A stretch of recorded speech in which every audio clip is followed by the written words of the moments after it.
Você já ouviu falar sobre as pretensões dos seres humanos de viajar até Marte? O que você pensa sobre essas viagens? O que elas representam para você? Você se lançaria a uma viagem dessas? Por quê? E nós podemos comparar essa pretensão dos homens de viajar até Marte com o processo das grandes navegações que ocorreram entre o século XV e XVI, na Baixa Idade Média e início da Idade Moderna? Bom, é justamente sobre isso que a gente vai falar na nossa aula de hoje, sobre o processo das grandes navegações que ocorreram na Europa nesse período, entre o século XV e XVI, Baixa Idade Média e Idade Moderna. Bom, pessoal, para nós iniciarmos esse conteúdo, a gente tem que se localizar no tempo. A gente estuda desde o sexto ano que os historiadores, para poder se localizar dentro da história da humanidade, eles dividiram a história em pequenas caixinhas, né? A gente estudou lá no sexto ano alguns dessas caixinhas que a gente chama de períodos históricos. A gente estudou o início, surgimento do homem na Terra, que é chamada a pré-história. Depois o início da escrita, o início das grandes navegações, que é chamada de Idade Antiga. A Idade Antiga ela acaba com a queda do Império Romano, e aí a gente começou a estudar no final do ano passado, início desse ano, a Idade Média, a Alta Idade Média e a Baixa Idade Média. O que vai marcar o final da Idade Média e início da Idade Moderna, que é o que a gente vai estudar agora? Bom, a gente estudou que com a queda do Império Romano, a Roma Oriental vai passar a se chamar Império Bizantino. E no ano de 1453, esse Império Bizantino que sobreviveu até então, vai ser invadido pelos turcos otomanos. Então, a sua capital, Constantinopla, a capital do Império Bizantino, Constantinopla, é invadida pelos turcos otomanos. A queda de Constantinopla é marcada pelos historiadores como o início da Idade Moderna. E esses acontecimentos que a gente vai estudar hoje, as grandes navegações, eles se iniciam com o fim da Idade Média e se prolongam ao longo da Idade Moderna, ok? Bom, o que foram as grandes navegações? As grandes navegações foram aquelas expedições marítimas que europeus fazem, né, saindo da Europa, indo até ao Oriente, principalmente na Índia, em busca do quê? Das especiarias. E a gente viu que os europeus tiveram contato com essas especiarias quando? Vocês lembram? Quando que a gente viu isso aí? Que período que os europeus vão ter contato com essas especiarias? A gente viu isso esse ano ainda, durante as cruzadas que ocorrem lá na Idade Média. Lembram? Na Alta Idade Média ainda. Bom, devido ao aumento do comércio, devido ao aumento do interesse dessas especiarias, então, cada vez mais os europeus vão ter interesse, porque essas especiarias não existem na Europa, né? E aí os europeus vão ter cada vez mais interesse em buscar essas especiarias para vender dentro da Europa, porque essas especiarias, elas eram muito vendidas com preços altíssimos, né? Então elas davam muito lucro aos comerciantes. Então por isso que elas eram de grande interesse. E as grandes navegações vão iniciar com o principal objetivo de ir em busca, né, dessas especiarias lá no Oriente, lá na Índia, ok? Mas quais eram os desafios que esses navegantes, que esses tripulantes desses navios enfrentavam com essas grandes navegações? É isso que a gente vai ver agora durante essa primeira aula sobre as grandes navegações, que faz parte do capítulo 15, né, do nosso livro.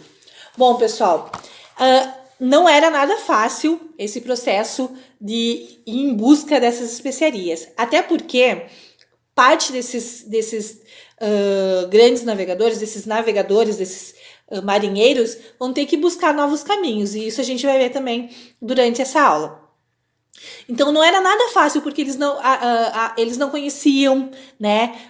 Não sabiam o que eles iam enfrentar. O imaginário sobre como era, o que eles iriam enfrentar era muito grande, porque não se conhecia, se acreditava em monstros, se acreditava que a Terra era plana. Tudo isso gerava muito medo, muita insegurança por parte desses marinheiros, desses navegadores, ok? Mas, acima de tudo, para iniciar uma dessas viagens, era necessário eles planejar essa viagem, porque era uma viagem longa, né, que enfrentariam realmente muitos desafios. Então, era necessário instrumentos, né, para poder se organizar, para poder organizar essa viagem. Quais são os principais instrumentos que vão ser utilizados nessa época? Aqui no livro a gente tem todos esses instrumentos, mas a prof vai citar alguns para vocês. A bússola, o astrolábio. No livro ele explica bem direitinho que o astrolábio é um instrumento antigo, que ele é utilizado para medir a altura e a distância dos astros. Tem também os portulanos, que eram mapas, uma espécie de mapas que ele ia detalhando as costas marítimas onde os marinheiros poderiam passar, né? Então, esses instrumentos, eles auxiliavam, então, esses navegadores, esses marinheiros, a organizar como seria a viagem. Então, a gente tem esses instrumentos, a gente pode utilizar esses instrumentos durante a nossa viagem. Lembrando que naquela época não existiam as tecnologias, não existia internet, não existia nada que ajudasse, nada de tecnologia que auxiliasse as pessoas, porque, né, a gente está numa época que ainda não existe internet, as coisas são bem mais difíceis do que são hoje. Bom, essas viagens, elas eram bem difíceis, porque além dos perigos reais que eram o risco de uma embarcação naufragar, o risco das doenças, porque esses navegadores eles ficavam muitos dias no mar, né, sem condições de higiene ideais, então surgiam muitas doenças dentro dessas viagens, às vezes escassez de água doce, água potável para tomar, escassez de alimento, risco de pirataria, existiam piratas que atacavam essas embarcações para roubar, muito existia, o risco de pirataria era muito grande, então esses eram os perigos reais que existiam realmente, né? Além desses perigos reais que realmente existiam, tinha aqueles perigos imaginários, né? Aquilo que estava na imaginação e que realmente atormentava esses navegadores. Muitos acreditavam em grandes monstros, que grandes monstros viviam no mar e que poderiam atacar essas embarcações. Muitos acreditavam que a Terra era plana, então eles tinham medo de qual caminho eles iam fazer, que esse caminho poderia dar lá no final do mar, no final do mundo, e eles caíam num grande abismo. Isso existia de verdade, eles acreditavam de verdade nisso, né? Então isso atrapalhava bastante nas viagens, né? Atrapalhava na preparação desses marinheiros para eles viajar. Mas muitos deles enfrentavam seus medos e iam porque precisavam, né? Então, existiam medos reais e medos imaginários que a gente acabou de falar aqui, tá? Bom, além daqueles instrumentos que a prof falou para vocês, né, do astrolábio, da bússola, dos portolanos, tem outros instrumentos, deixa eu ver aqui em qual página que fala quais são os instrumentos. A partir da página 185, explica bem direitinho quais são os instrumentos que eram utilizados nessas navegações. Bom, além de tudo isso, era necessário o meio de transporte, claro, né? Eles tinham que navegar pelos mares aí, e muitos desses grandes navegantes, desses marinheiros, vão buscar caminhos novos. Então é necessário um meio que os leve, um meio seguro, né? Claro que não é totalmente seguro, mas um meio que os leve. E para utilizar a embarcação que mais vai ser utilizada durante as grandes navegações vão ser as caravelas. Você já deve ter ouvido falar bastante das caravelas, principalmente nós brasileiros que fomos conquistados pelos portugueses, a gente ouviu muito falar sobre as caravelas. As caravelas, pessoal, ele era um meio de um transporte, né, de muito eficaz, porque apesar dela ser pequena, ela era muito veloz, né? Ela era um transporte rápido, um transporte resistente, claro que às vezes aconteciam, né, de caravelas acabar naufragando, mas elas eram bem, para a época, elas eram embarcações muito úteis. E elas também conseguiam transportar grande quantidade de mercadorias, né? Essas mercadorias que eram o objetivo dos navegadores buscar essas mercadorias no Oriente. E depois, quando começa o processo de escravidão também, ela é utilizada para trazer escravos. Mas também a tripulação geralmente era bem grande, né? Então ela era um meio de navegação para a época muito eficaz. Quais eram os objetivos, né, desses navegadores? Então, como a prof falou para vocês, a gente viu que no final da Idade Média, com o surgimento do comércio, o comércio vai crescer, né? E aí, cada vez mais, esses comerciantes estão buscando meios de lucrar, produtos para vender que gerem maior lucro para eles. E as especiarias, elas geram muito lucro, pessoal, porque elas são adquiridas lá no Oriente com preços baixíssimos. E são vendidas dentro da Europa com preços altíssimos. Então, era muito interessante. O que acontecia? Quem tinha monopólio, né, dessas especiarias dentro da Europa? Quem começou com vendo essas especiarias? Foi as cidades italianas, principalmente Gênova e Veneza. Mas outros países da Europa, principalmente Portugal e Espanha, vão pensar, bom, se eles conseguem, né, buscar e vender com esses preços altíssimos, com esses lucros altíssimos, nós também queremos, né? Só que tinha um grande problema nesse período. O problema era que a única rota conhecida pelas pessoas para chegar até as Índias, chegar até o Oriente, era o Mar Mediterrâneo. Só que o Mar Mediterrâneo, nesse período, estava sendo dominado por quem? Pelos italianos. Então, para você viajar até a Índia, até o Oriente, pelo Mar Mediterrâneo, você tinha que passar pelos portos italianos, né? Você era obrigado, e você tinha que pagar altos impostos para esses comerciantes, né, ali para essa galerinha que fazia o controle dos portos, controle do mar Mediterrâneo, que eram os italianos. Então, o lucro, ele diminuía bastante, porque você tem que ir pagar imposto para passar, né, até o Oriente, chega lá no Oriente, compra, né, as mercadorias, volta, paga imposto de novo e traz a mercadoria para dentro do teu país de origem. Então, se tornava caro. Não tão caro assim, mas é óbvio que esses outros países querem ter tanto lucro quanto italianos, né? Então, o que acontece? Principalmente Portugal e Espanha vão tentar buscar novas rotas alternativas, né? Outros caminhos para chegar até as Índias. E isso a gente vai ver logo para frente quais são esses caminhos que eles vão tentar fazer, tá bom? Bom, o que são as especiarias? Vocês lembram o que são as especiarias?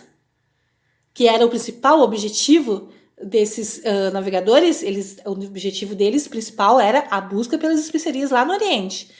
As especiarias eram aqueles temperos, aqueles aromas, né, que eram adquiridos, que não existiam na Europa, que existiam lá no Oriente, e que os europeus só tiveram conhecimentos dessas especiarias a partir das cruzadas, né? Então, alguns exemplos de especiarias: a pimenta do reino, o cravo da Índia, o açafrão, a canela, tudo aquilo que hoje a gente vai no mercado e encontra naqueles pacotinhos, né? Muito fácil, muito acessível.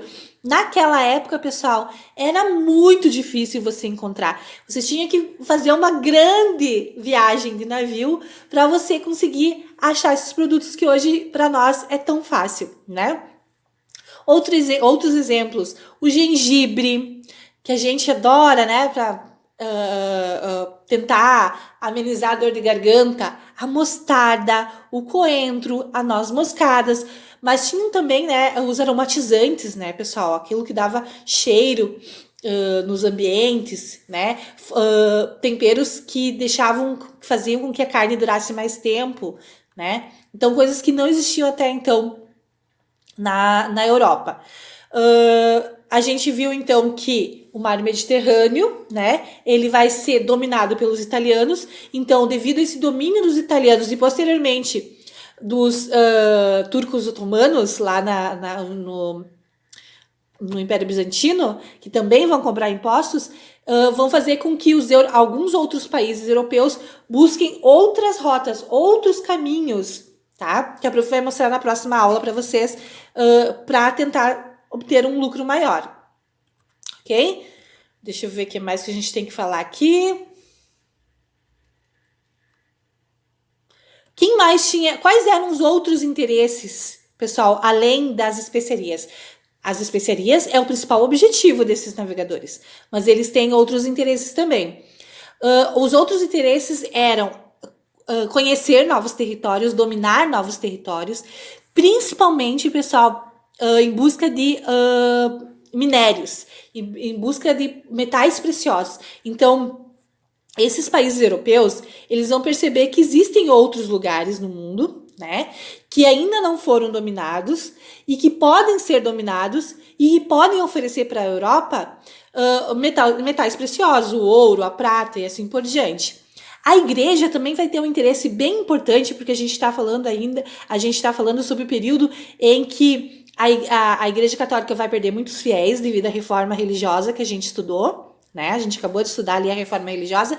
Então, a Igreja Católica ela tem o interesse de buscar novos fiéis. Além de tentar catequizar aquela galerinha do Oriente que não é cristão, os que não são cristãos ainda, quando Espanha e Portugal encontram outros territórios que ainda não foram dominados, a igreja diz, não, essa galerinha aí que foi encontrada pode ser catequizada, pode ser convertida ao cristianismo.